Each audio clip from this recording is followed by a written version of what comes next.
ចាខ្ញុំគិតថាប្រទេសកម្ពុជាគឺជាប្រទេសមួយដែលកំពុងតែអភិវឌ្ឍហើយអ្វីដែលសារតែយើងពីមុនយើងបានជួបនៅរបស់ប្រឡាយពិសេសគឺរបស់ពលរដ្ឋរយៈពេល3ឆ្នាំគឺនៅពេលហ្នឹងគឺយើងបាត់បង់ធនធានមនុស្សជាច្រើនគឺផ្សេងចំពោះទៅដល់អ្នកដែលមានចំណេះដឹង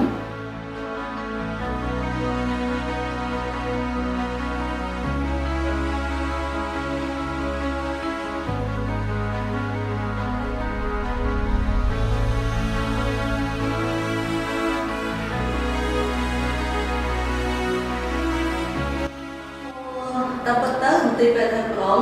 បានជួយច្រើនមកដល់ប្រជាជនកម្ពុជាពួកអីនៅមន្ទីរពេទ្យថៃប្រុងតកតងនឹងការព្យាបាលគឺបានជួយទៅដល់អ្នកជំងឺក្រីក្រច្រើនអ្នកជំងឺដែលមកទទួលការព្យាបាលនៅមន្ទីរពេទ្យហ្នឹងភាគច្រើនគាត់មកពីទីរួមខេត្តផ្សេងៗក្នុងប្រទេសកម្ពុជាហើយភាគច្រើនពួកគាត់ហ្នឹងជាប្រជាជនដែលក្រីក្រហើយទីពេទ្យថៃប្រុងក៏បានផ្ដល់ជូននៅការវះកាត់ជាច្រើនដល់អ្នកជំងឺហើយបើប្រៀបធៀបការវះកាត់ទៅតាមទីពេទ្យផ្សេងៗ 22개월 동안 하루도 건축일이 멈춰서질 않고 완공을 하게 됐습니다. 그래서 그걸 보면서 하나님의 하시는 일, 사람의 하는 일이 아니라 하나님이 앞장서서 가시면서 이끌어 가시는 그런 일을 저희가 경험을 했다 이렇게 생각을 하고 있습니다. 예, 안녕하세요. 저는 캄보디아 헤브론 의료원에서 일하고 있는 김우정 선교사입니다. 오늘 이렇게 여러분들을 뵙게 된 것은 우리 일가 회원님들께서 저희에게 귀한 상을 주셨기 때문이고 참으로 귀한 상을 주셔서 감사하는 마음으로 이렇게 나왔습니다. 저는 캄보디아로 건너가기 전에는 한국에서 소아과 의사로 20년 넘게 이제 일을 했었습니다. 그리고 원래 봉사해야 된다는 생각은 항상 가지고 있었지만 풀타임으로 열심히 해야 되겠다는 생각은 원래 없었고 더군다나 선교사가 된다는 거는 꿈에도 꾸지 않았던 그런 사람이었습니다. 그런데 2004년인가요? 처음으로 캄보디아를 의료 봉사팀의 일원이 돼서 방문하게 됐을 때 거기서 느꼈던 그런 느낌과 보았던 그런 광경들이 거기에 이제 마음을 많이 온통 빼앗겨 가지고 캄보디아로 건너가게 됐죠. 특별히 거기서 시골에서 캄보디아 시골에서 그때는 지금보다 굉장히 열악했을 때인데 아이들이 벌거벗은 채로 소하고 돼지하고 닭하고 뭐 이렇게 같이 어울려서 구정물에서 놀고 있는 모습을 봤습니다. 그런데 가까이 가서 보니까 그 아이들의 눈이 얼마나 크고 이쁘고 잘생겼는지 정말로 이렇게 보석같이 큰 눈을 가진 이쁜 아이들이 어떻게 짐승들하고 같이 이렇게 어울려서 놀 수 있을까? 그것도 구정물에서 그런 생각이 들었고 또 캄보디아의 그런 가난하고 어려운 그런 환경들이 저의 마음에는 그닥지 낯설게 다가오질 않았습니다. 왜냐하면 우리나라도 뭐 가난해서 벗어난 지가 사실은 오래되지 않은 나라잖아요. 저 어릴 때 저가 살던 그 동네도 상당히 사실은 지금은 뭐 좋은 기억만 날지 모르지만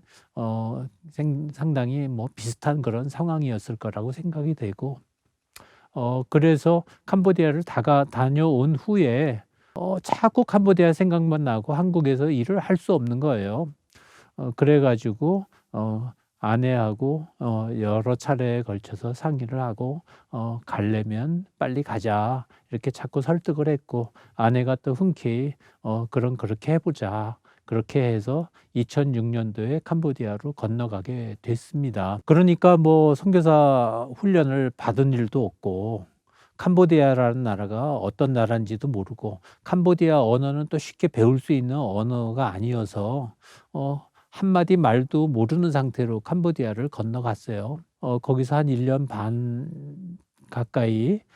조그만 마련돼 있는 클리닉에서 진료 의사로 일을 하면서 그러면서 이제 캄보디아가 어떤 나라인지 이런 거를 이제 알게 됐고 또 적응도 하게 됐고 그러면서 들었던 생각은 정말로 의료 환경이 열악한 캄보디아인데 혼자서 그냥 할 수 있는 그런 사역은 아니겠구나. 조금 규모 있게 해서 현지인들을 좀 가르칠 수 있는 의료 사역을 해야 되겠다 하는 그런 생각이 들었고 그리고 그렇게 하려면 규모 있게 하려면 혼자서는 못 하니까 몇 명이 같이 연합해서 하는 그런 연합 사역을 하면 좋겠다 그렇게 생각이 들었습니다. 그래서 2007년도에 4명의 의료 선교사가 같이 연합을 해 갖고 헤브론 클리닉이 시작이 됐던 거죠. 처음에 하고 보니까 문을 열고 보니까 한 달이 안 돼 가지고 정말로 많은 환자들이 왔어요. 저희가 광고한 적이 없죠. 근데 정말로 소문이 빠른 캄보디아는 어떻게 알았는지 하여튼 환자들이 많이 왔고 그래서 즐거움 속에서 감사함 속에서 한 1년을 저희가 지냈습니다. 그런데 그다음에 홍수가 났는데 저희 병원이 조금 저지대에 있었는데 그걸 모르고 부지를 산 거였어요. 그래서 그 병원이 다 물에 뭐 완전히 지붕까지 잠긴 건 아니어도 무릎까지 걷지 않으면 진료실을 들어갈 수가 없는 거예요. 환경이 굉장히 나빠졌고 갑자기. 그런데다가 환자들이 많이 오니까 그중에 중환 환자들을 저희가 자꾸 만나게 되면서 이분들을 어떻게 하든지 좀 더 좋은 진료를 할 수 있는 자그마한 집을 짓자 이렇게 생각을 했는데 그 계획이 이제 어떻게 하다 보니까 많이 의논하고 사람들을 만나고 이렇게 하다 보니까 저희는 한 30평 정도를 지려고 계획을 했었는데 그게 1000평짜리 병원을 짓게 됐고 그게 또 하필이면 2008년도에 금융위기하고 딱 맞아 떨어지는 그 시기에 저희는 병원을 짓기 시작을 했는데 참 감사하게도 이 병원은 22개월 동안 하루도 건축일이 멈춰서질 않고 완공을 하게 됐습니다. 그래서 그걸 보면서 하나님의 하시는 일, 사람의 하는 일이 아니라 하나님이 앞장서서 가시면서 이끌어 가시는 그런 일을 저희가 경험을 했다 이렇게 생각을 하고 있습니다. 그 이후에 이제 저희가 커진 병원에서 이 넓은 공간을 어떻게 채워나가면서 우리의 이 사역을 확대시켜 나갈까 고민하던 중에 많은 단기 의료팀이 들어오게 됐고 그러면서 또 후원도 증가하면서 오늘의 헤브론 병원이 됐는데 특히 2013년도, 2014년도는 이 굉장히 큰 변화가 있었습니다. 그래서 간호대학도 그때 시작을 하게 됐고 심장병 환자들을 한국에 내보내서 수술하던 걸 직접 헤브론 병원에서 시작을 해서 하는 그런 일도 있었고 또 의사들 캄보디아 레지던트들을 가정의학과 레지던트 프로그램을 하는 일도 했고 고 2013년 14년도에 그런 좀 변화가 있었고 그게 지금까지 계속 이어져 오면서 점점 병원이 더 커져 왔습니다. 3년 전부터 제가 이제 몸에 좀 어려움이 생겼습니다. 그래서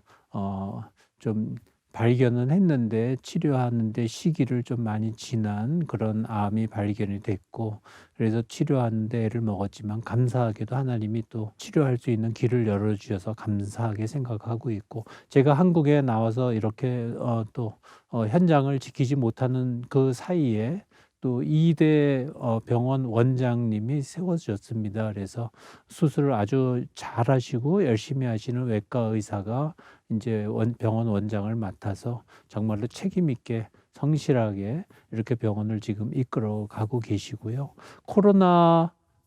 때문에 어려움을 저희도 많이 겪었습니다. 그래서 확진자가 병원에서 나오는 바람에 병원도 2주간 문을 닫아야 되는 그런 어려운 일도 있었고 환자가 또 급감을 해가지고 병원 운영에 또 어려움도 생겼고 우리 스태프들 중에는 몇 달 사이로 엄마도 잃고 아빠도 잃게 되는 그런 어려운 일도 있었습니다. 그렇지만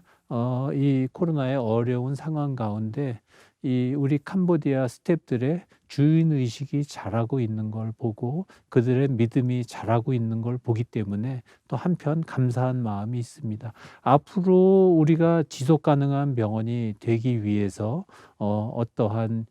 노력을 해야 되느냐 하는 게 이제 저희의 가장 중요한 계획이고요. 그래서 시스템을 좀 더 보강하고 시스템으로 움직여가는 그런 병원이 돼야 되겠다 생각하고 있고, 그 다음에 지속 가능한 그런 구조를 만들어 가기 위해서 여러 가지 면에서 어떠한 것들을 우리가 채워 나가야 되는지 이런 생각을 하고 있고,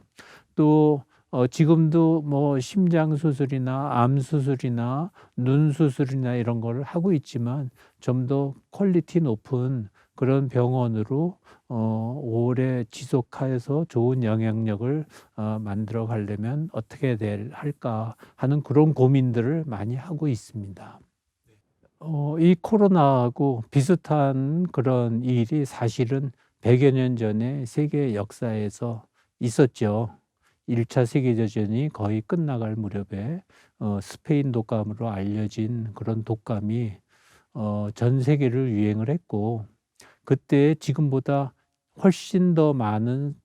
특히 젊은이들이 그때는 많이 희생을 당한 걸로 그렇게 역사는 기록하고 있습니다. 그렇지만 그 세계를 휩쓸었던 독감이 정말로 거짓말처럼 전 세계에서 더 이상 발생이 안 된다는 그런 소식들이 들려오면서 종식이 됐거든요. 저는 코로나도 멀지 않아 이렇게 되리라고 생각을 합니다. 백신에 의해서만도 아니고 지금 개발이 거의 완료가 됐다는 치료제에 의해서만도 아니고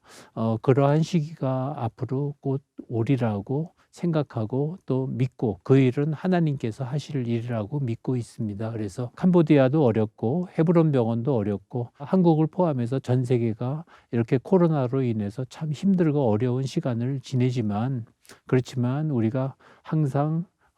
소망을 갖고 곧 끝난다, 하나님이 곧 끝내 주실 것이다 하는 그런 소망을 가지고 있어야 된다고 생각합니다. 우리 일가 회원님들 모두 어렵고 힘든 그런 상황 가운데에서도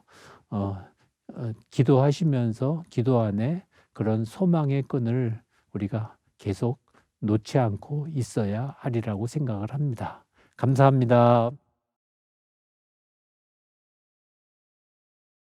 이 찬양은 미국에 계신 음악 목사님으로 사역하시던 목사님이 헤브론 병원에 봉사팀으로 오시면서 비행기 안에서 구상을 하셨다고 저희한테 주신 곡인데, 그 곡의 그 의미나 이런 게 너무 좋아가지고 저희는 이 곡을 아침에 큐티할 때마다 근 10년 동안을 선교사들이 모여서 불렀던 곡입니다. 보이지 않아도 가야 할 길,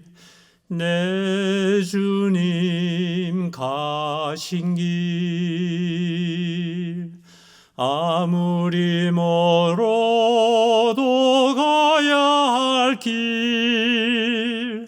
내 주님 가신 길, 눈물로